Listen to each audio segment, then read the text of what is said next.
My next guest is probably one of the least surprised persons on the planet as to the revelations of the Twitter files that show the suppression of conservative and conservative content, collusion between government and Twitter, and suppressing debate over whether the COVID lockdowns and vaccine mandates were a bad idea. His website says, "We are conservatives who are alarmed by the role big tech plays in our society. We are concerned by the political and economic harms big tech platforms such as Google, Facebook, and Amazon are inflicting on Americans. These harms include negative content, conservative bias, privacy violations, anti-competitive conduct, and employee abuses. We formed Internet Accountability Project in order to speak out against big tech before it's too late." Please welcome Mike Davis, president and founder of the Internet Accountability Project. Mike, as I said, you're probably one of the least surprised persons on the planet. We found out all the games that were being played on Twitter before Elon Musk bought it. Yeah, thank you very much for having me on, Larry. And it's very clear that Elon Musk, he's a benevolent billionaire. He did a very good thing here by buying Twitter for this $44 billion bad investment, and he has restored free speech online. And we would not have been learning about this illegal, unconstitutional collusion between government actors and big tech, but for Elon Musk releasing this. And this is a problem. They have this Section 230 immunity that protects them from essentially getting sued for how they manage their algorithms and how they put content online. They have this antitrust amnesty that big tech has had, for the last 15 plus years. And what has happened between this antitrust amnesty and the Section 230 immunity is these internet infants of 1996, like CompuServe, America Online, Prodigy, have turned into these trillion-dollar big tech monopolists. Google, Amazon, Facebook, and Apple, along with their little brother Twitter before Elon Musk bought it. And they use their market power to crush competition, shutter small businesses, and cancel conservatives and others with whom they disagree. And the problem, Larry, is that what happens if Elon Musk succumbs to these advertiser boycotts where the left is trying to get his advertisers to get off Twitter, to bankrupt Twitter? What happens if he survives those advertiser boycotts? And then we have the Parler play, where Parler was a startup competitor to Twitter, quickly got a $1.3 billion valuation. People were saying, if you don't like Twitter, build your own. So Parler did. So what happened? Parler got blamed for January 6th, even though the protests were organized on Facebook. Google and Apple kicked Parler out of the App Store duopoly, and Amazon kicked Parler off the internet. That's the next play. They're going to do advertiser boycotts to try to crush Twitter. And if that doesn't work, they're going to do the Parler play. And so that's why it is so important to update and enforce our century-old antitrust laws to break up big tech, break up their gatekeeping power over information and commerce. Mike, it's one thing for them to suppress conservative content. It's another thing not to tell people that they're doing it. It's another level of evil, in my opinion, to deny, even under oath, that they're doing it. Back in January, I wrote a piece about an article that was in USA Today that talked about a study that was done at NYU Business School that purported to show not only were we conservatives paranoid, we claim that these platforms were shutting us down. If anything, the evidence shows that liberal content is being suppressed, not conservative content. And it was done, a study by the Stern Business School at NYU, purporting to show that we're all full of it. We have known this for years, and yet they continued to deny it. The day that Elon Musk first announced, Mike, he was buying Twitter, I gained 10,000 new followers in one day. That's a whole month's haul for me normally. And then when he backed away and tried to get out of it, little by little, the increases began to be smaller and smaller. Then when he announced his purchase, 5,000 in one day. And ever since then, I've averaged a minimum of 2,000 new followers each and every day. Imagine how many I would have had and others would have had we not been suppressed. Yeah, that's exactly right. I mean, we saw Molly Hemingway wrote a book on this. I think it's called Rigged, where it talks about how big tech was able to throw the presidential election in 2020. They have too much power. They can suppress information. We saw this with the Hunter Biden laptop story. The New York Post, one of America's oldest newspapers, had smoking gun evidence that Hunter Biden on Hunter Biden's laptop that Joe Biden, his son Hunter, and Joe's brother James were on the Chinese and Ukrainian payrolls. It was smoking gun evidence. And so this absolutely would have changed the outcome of the 2020 election. There's no way Joe Biden would be sitting in the White House if that happens. And big tech knew this. And so what happened? You had these former intel goons saying that this was a Russian disinformation campaign. And then they got big tech not only to censor this New York Post story, but actually make it impossible for people to go to the New York Post link to read that story. We know that this would have changed the outcome of the election. And it's just unbelievable what they did during COVID. Look what they did. They censored doctors and scientists during COVID because they disagreed with Tony Fauci and the COVIDians. And they censored these doctors and scientists who ended up being right. And this caused, millions of people to unnecessarily suffer, thousands of people to unnecessarily die, 2+ years of lockdowns and misery that the science did not support. This is a dangerous game when big tech can influence elections in the most powerful country in world history. And they can help cause the world to shut down to Chinese style lockdowns because of COVID. We have to break up big tech. Let me just say it this way: if Google competed with YouTube instead of acquired YouTube, there's no way that YouTube would have censored Rand Paul, a medical doctor, because he disagreed with Tony Fauci on COVID measures. I was looking at the book 1984 by George Orwell, Mike, and I tweeted, George Orwell, compared to what's going on right now, was an optimist. I mean, this is unreal. Take away the computer guy making a copy of the laptop before giving it to the FBI. We don't even know about it because he turned it over in 2019 and they sat on it and sat on it and sat on it. Had he not made a copy that ultimately got in the hands of Rudy Giuliani, we might never have known about the Hunter Biden laptop. Absolutely. And remember, it's these deep state actors. We saw this, that FBI General Counsel Jim Baker was, he was behind the Russian collusion hoax when he was the general counsel of the FBI. And then he goes over and serves as the deputy general counsel at Twitter. And he's the one who was pushing to suppress the Hunter Biden laptop story in 2020. So he tried to influence the election in 2016 and in 2020. And he was the one behind the COVID lockdowns at Twitter. I mean, these are bad actors. And again, we have to have Republicans need to wake up. There are too many Republicans who say, "Oh, this is a free market. This is a free market. We shouldn't interfere in the free market here." I would say, no, that's wrong. When you have these trillion-dollar big tech monopolists using their market power to crush competition, shutter small businesses, and cancel conservatives, we no longer have a free market. A free market requires a functioning market. And so in order to have a functioning market, we need to update and enforce our century-old antitrust laws and break up big tech. This is law enforcement. You are targeting the tumors, the bad actors on the market, so you don't need industry-wide regulations.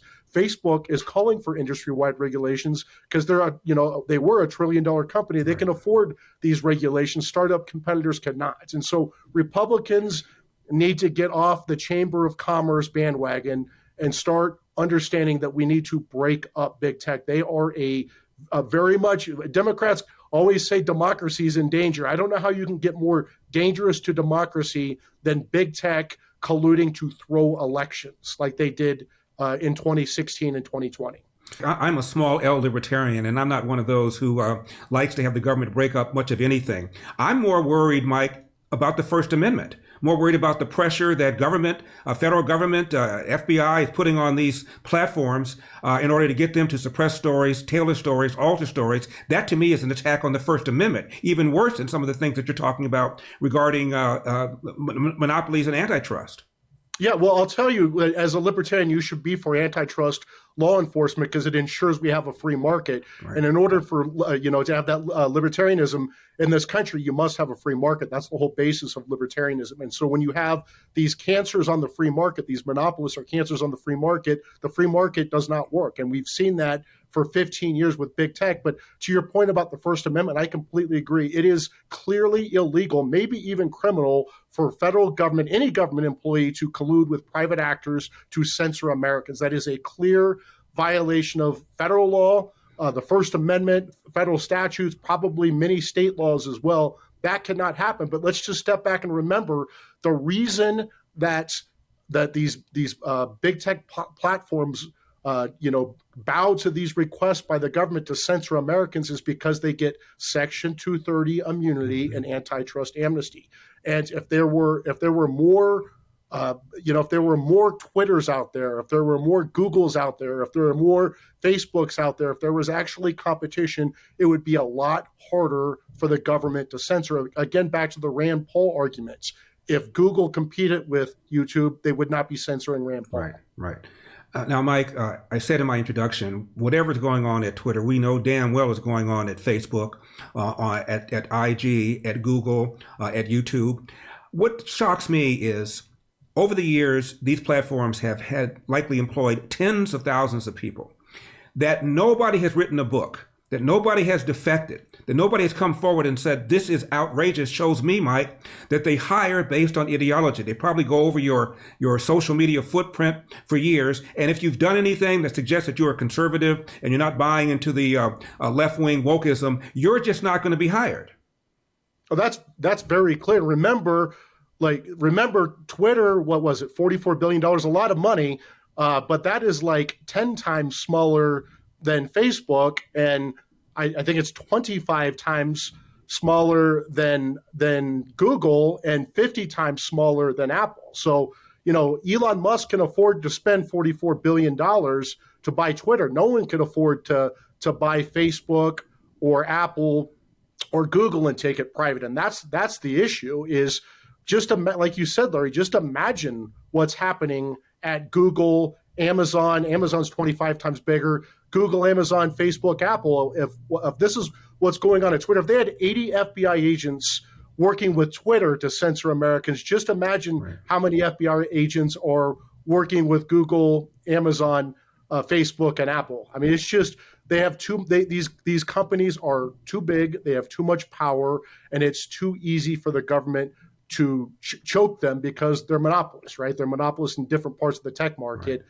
And that's why we need to break up big tech. We need to end their Section 230 immunity. We need to end their antitrust amnesty. And we need to have people start suing because when they're colluding with governments to censor Americans, they need to pay a price. People need to start filing lawsuits against these big tech companies for violating our civil rights. What's this? Larry has a pair of MyPillow, My Slippers in his baby brown libertarian hand. I sure do. And by the way, these puppies come in different colors and different styles. Don't like this style? He's got another style. Just call the number on your screen or go to mypillow.com, promo code ELDER. And of course, here is the MyPillow that started it all. Mike Lindell's classic MyPillow. So comfortable, you're going to wonder how you could possibly have slept on anything else. Call the number on your screen or go to mypillow.com, promo code ELDER. And here, of course, are the MyPillow towels. 6-piece set. These are actually absorbent. You go to some of these places, they have these beautiful towels, and they don't work. They don't absorb. These are not only beautiful, not only soft, but they also actually absorb the water. Again, just go to mypillow.com, promo code ELDER, or what am I going to say? Or call the number on your screen. Finally, this is the Giza Dream Bedsheet. Giza is in Egypt, where the best cotton is found, according to Mike Lindell. He went around the country and found the best cotton in Egypt. Now, mine is white because I am the black face of white supremacy, but you're not. So you might want a different color. And of course, the sheets come in different sizes because beds come in different sizes. MyPillow.com, promo code ELDER, or call the number on the screen. Mike, where are these free speech people on the left? Where's the ACLU? Even if you hate conservatives, hate Donald Trump, I would think that you would be very disturbed about the fact that the Great Barrington Declaration, people that signed it, were suppressed, were bottle capped. Their dissent from the lockdowns and from the vaccine mandates and mask mandates were not widely heard. And as you pointed out, probably about 100 million people went into poverty because of this. A bunch of people suffered depression and suicide, and we had an increase in spousal abuse, all because of these lockdowns. And the debate on whether or not we should have these lockdowns was suppressed. It seemed to me, even if I'm on the left and I hate Donald Trump and I hate conservatives, I would be bothered by what the big tech platforms have done to suppress healthy discussion that might have made things a lot better. Well, as you know, Larry, this is not our parents' or our grandparents' Democrat Party anymore. These are not liberals who love America and believe in free speech and equality and due process and just disagree with conservatives on the best way to get there. These are leftists. These are Marxists. These are people who hate America. They're subversive. They're trying to destroy our country from within. They're beholden to China. And they don't believe in free speech. They actually believe in the opposite. They believe in censorship. They don't believe in equality. They believe in the opposite. They believe in equity. They believe in BLM. We especially saw this from 2020 on, when they just took off their masks and came out very publicly with their COVID restrictions, the COVIDians, the BLM, the Antifa. These are Marxists. These are dangerous people who are trying to destroy our country, and they've taken over every institution in America, including big tech, big media, universities, now even the woke military. Right. I think the only industry that they haven't gotten their claws in yet is big oil, and that's next. You know, Mike, I am old enough to remember when the ACLU defended a group of Nazis that wanted to march through an area of Illinois called Skokie, which was heavily populated by Jews. The ACLU defended that on the grounds of free speech. I would have thought again that there'd be some remnants of ACLU people who'd be saying, hey, wait a second, I really am not happy with Republicans and Donald Trump and blah, blah, blah. But this, for crying out loud, is big brotherism, and we need to do something about it. But nothing, not a peep. I'm stunned. I really am. Yeah, and thank God for Elon Musk, because it sounds like he's one of those guys who was a Democrat, probably liberal, socially liberal, but he believes in free speech, like my parents did, my Democrat parents did, like my Democrat grandparents did. I mean, it's unbelievable to me how hypocritical. There's no longer liberalism in the Democrat Party. They're very illiberal. It's Marxism. It's silence. It's censor, silence, cancel, deplatform conservatives and those with whom you disagree. They're the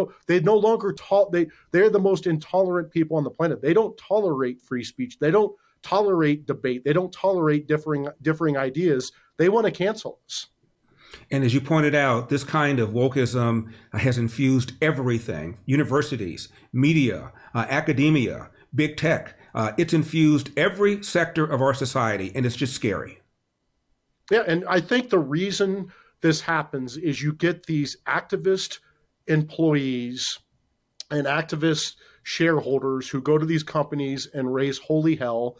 And I don't think most of these big corporations are woke. They don't believe this nonsense. They just do this stuff. They just do, the 15 pronouns and gender affirming care for kids and all this other nonsense that BLM, Antifa, all this nonsense. They don't believe in this. These are corporate businessmen. It's that they're just trying to shut up these loud employees and loud shareholders. And what there needs to be a counterbalance to that. What needs to happen is we need to say, we've done this. Hey, Coca-Cola, if you go woke, you're gonna face some people on the right, conservatives, libertarians, who are going to stop buying your products. Conservatives, I know we don't like advertiser boycotts. We don't like boycotts in general. Right. But what we need to do to end this nonsense is we need to give them a dose of their own medicine. If we said to Coke, look, think about this. If you're a CEO of Coke, okay, if we don't go woke, we're going to have shareholders and employees go crazy. If we do go woke, the conservatives will just shut up and keep buying Coke, right? We need to make it where there's a different calculation for them, that if you go woke, there's going to be a price paid on the right. Well, you were talking earlier about the way the media interfered with the 2020 election, suppressing the Hunter Biden laptop story, saying it's Russian disinformation. I'm not saying that the media caused me to lose my race for governor, Mike, but I am saying this. When I said that I don't believe that the lockdowns were a good idea, that I don't believe young people need to be vaccinated, young healthy people are not likely to get sick, not likely to get really sick, not likely to be hospitalized, and certainly not likely to die. Joe John from CNN interviewed me for about a half hour. They played about 2 minutes of what I said, and then said, but that's not true. According to the CDC and Dr. Fauci, yada, blah, et cetera. So Elder was anti-vax, anti-science, even though, as you pointed out, the skeptics, the anti-lockdown people proved to be right. Now, am I going to get a letter of apology, you think, from CNN anytime soon? I seriously doubt it, because they'll never admit when they're wrong. And what they did on COVID, as we discussed, Larry, this caused trillions of dollars in economic loss around the world, millions of lives lost, and absolute human misery for 2+ years. And there were people who unnecessarily suffered and died. They didn't get cancer treatments, cancer testing on time, cancer screenings. Kids, it's the wealthy kids had no problem during COVID. They had their soccer moms who would take them to their tutors and help them with their schoolwork. Democrats pretend they care about minorities. Think about poor Black kids, poor Hispanic kids in inner city schools who were, the teachers' unions kept them out of schools for 2 years because they wanted paid vacations. And what happened to those poor Black kids? What happened to those poor Hispanic kids in these inner city schools? They're the ones who disproportionately suffer. They're the ones who are even farther behind in school than they already were because of these COVID lockdowns. They're the ones who were abused at home. They're the ones who were neglected. They're the ones who didn't get lunch, didn't get breakfast. Did the left care about these people? Right. Hell no. The left only cares about power, and they use people, particularly minorities, to get to their power. And it's disgusting. The silver lining out of all this, Larry, is I think people have been red-pilled. I think there's been a great awakening that they saw that the left, they will use their power with COVID. They will lie, cheat, and steal, and it's dangerous. And they saw it during COVID. And I think there are a lot of people who are saying never again. Mike, did it surprise you to find out that the Trump administration was also trying to alter what these platforms are putting on as well? Well, I think it's illegal no matter what government official's doing it. I'm not going to defend the Trump administration officials for what they did there. I will say, from what I can tell, it was Trump. The Trump officials were trying to prevent people from, going out and buying critical supplies like masks. So doctors, nurses can have the mask. It doesn't. I'm not condoning what they did. Right. It's wrong, just like when Democrats try to do the censorship. But at least there was a better reason for it than what Democrats did with the censorship during COVID, which was use it to reward their teachers' unions, to reward their friends, and for power. Talk to us a little bit more about what Section 230 is, what it does, and why even some people on the left want to water 230 down. Yeah, well, Section 230 was passed in 1996. It was to protect the internet infants like CompuServe, America Online, Prodigy from defamation lawsuits based upon what their users posted online. So if I went on America Online in 1995 and made some defamatory statement about you, Larry, not only could you sue me, you could sue America Online for defamation. And so Congress wanted to protect these internet infants from these devastating defamation lawsuits pushed by the publishers, by the way, that would have wiped out the internet economy. So there was a good reason for it. But what happened is, over the last 25 years, these courts have misinterpreted Section 230 and interpret it way too broadly to give these internet companies way too much protection for basically anything they do online. Their algorithms, so they could knowingly have terrorist beheading videos and sex trafficking and all the other garbage that they use to get people to look at their online platforms so they can sell advertising to us, and they get Section 230 immunity for that. So what has happened? These internet infants of 1996, 25 years later, are now trillion-dollar big tech monopolists, Google, Amazon, Facebook, and Apple, and they are using, again, their Section 230 immunity and their antitrust amnesty to crush competition. We do not have a free market online. There's not an online free market, and Parler proved that. As we discussed, Parler was a startup competitor to Twitter, and it got crushed by the App Store duopoly and Amazon. Finally, Donald Trump has been invited back on the Twitter platform. So far, he's not gone back on. Why do you think he's not gone back on, Mike? Well, I mean, I would love to see Donald Trump get back on Twitter because I think it would help him get out his message to a much wider audience as he runs for president again. I don't think he wants to get back on right now because he owns Truth, right? And so I think he's trying to build up the Truth platform, and then maybe he'll decide down the road that he'll get back on Twitter when it's most advantageous to his presidential run. He's a very smart, shrewd businessman, and he's probably thought this out a heck of a lot better than I have. Mike Davis, Internet Accountability Project. Mike, thank you very much for coming on. God bless. Thank you, Larry. Appreciate it.